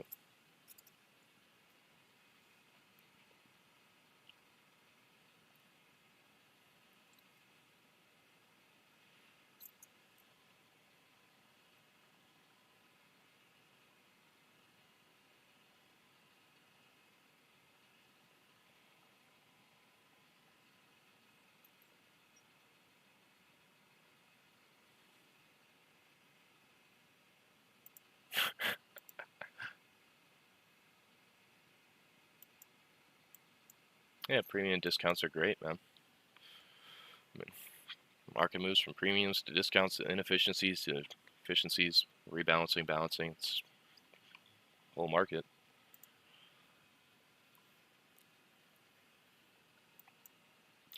Cool, Oki. Yeah, if you find one asset class a little bit cleaner, trade that one.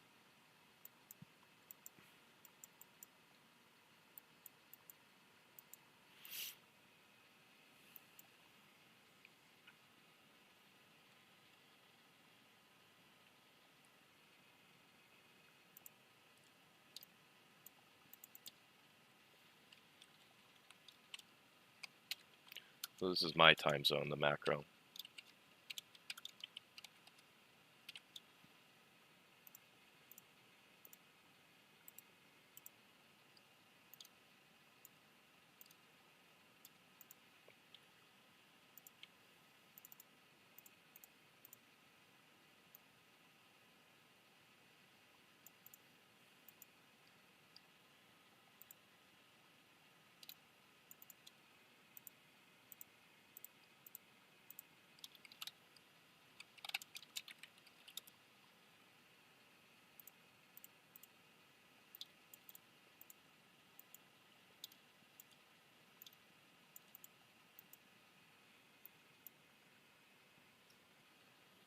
Yes, I have my own time zone just because I'm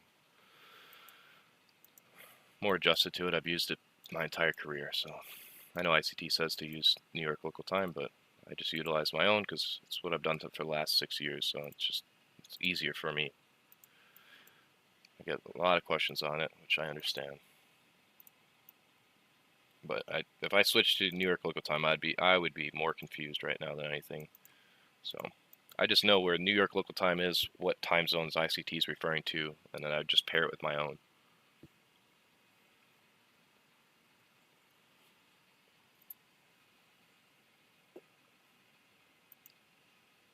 Yeah, in the 1 hour we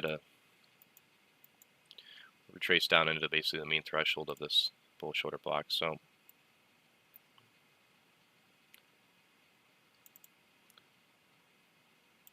we'll just have to see. If anything, I'd just maybe look for a run underneath this low, and depending on how fast it moves and how far I can see it, maybe I'd just be done. Again, if it stops me out, I generally don't care.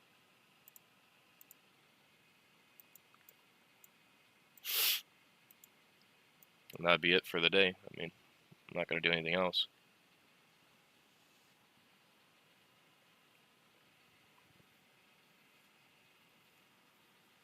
Yeah, exactly, Flatwood. That's great advice.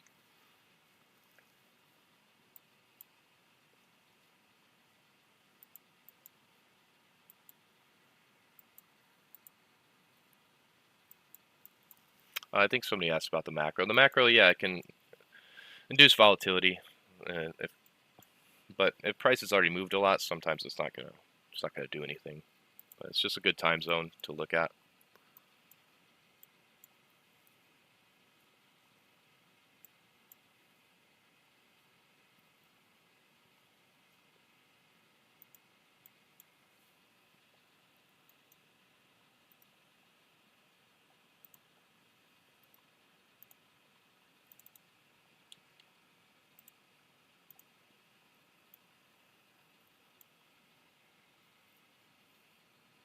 Big fan of backtesting. Yeah, I think it's great. I mean, it's obviously nowhere near for testing and being in a live market, but you got to start somewhere. You got to practice.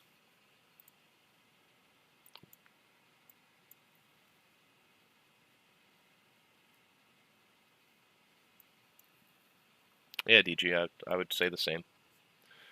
I'd say if you're just here, I would just be here to learn and try to grab as much information as you can, not necessarily be here for signals.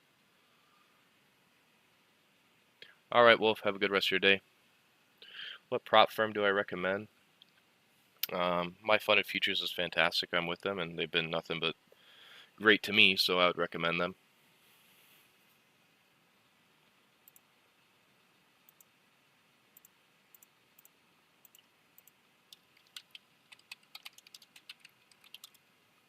So I'd want to see in the next like 10-15 minutes here, this thing really start to at least get underneath the discount of this for value gap and really start to move lower. If not, then it is what it is, and that's that. Yeah, still 500 of you guys on here. Awesome.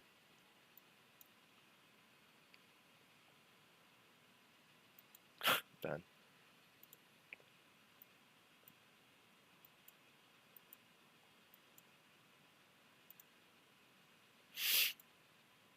I'm just scanning through a couple other time frames, trying to see where we're at. I mean, on the flip side of the trade is we reach down into this discount dealing range and into the mean threshold of this bullish order block there. So if I get stopped out, then it's like, okay, well,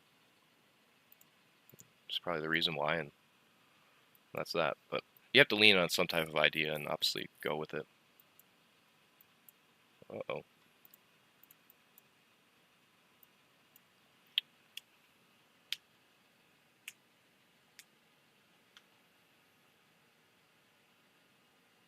Yeah, it depends, Kevin. I mean, if things are still there, then I might have to sit through a little bit more time than I would prefer, but obviously I don't have control over it, so sometimes you have to just submit. To be honest, I think I'm going to get stopped out. That's just what I'm personally viewing.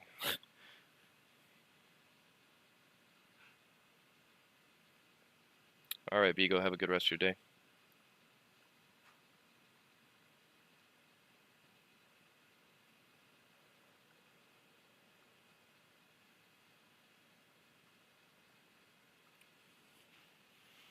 Typically, another thing is macros are sometimes a reversal to whatever's been happening, so.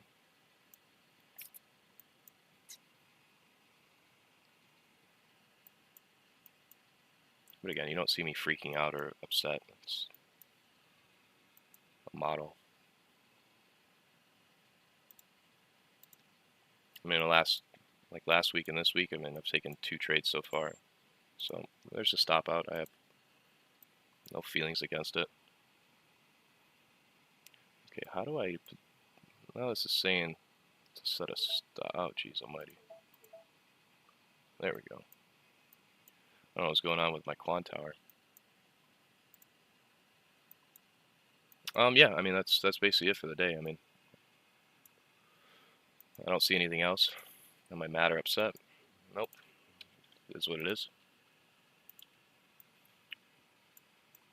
Your discipline is motivating. Yeah, I mean, when you've taken thousands of losses, it's just like it means nothing to me. I mean, I've felt 10 times worse pain than this. I've blown thousands of dollars in one trade before, so I mean, when I compare these type of losses to my worst, it's like, oh, it's absolutely nothing. Yeah, and I mean that's why I don't like trading Mondays. But again, if I see a model and it's formed, then I'm gonna take it.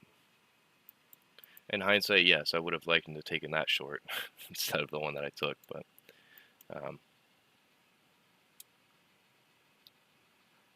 Potter, if you're new here, I have a live account that I just took a trade on.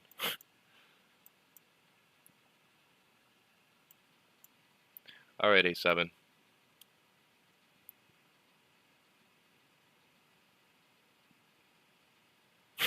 Ben.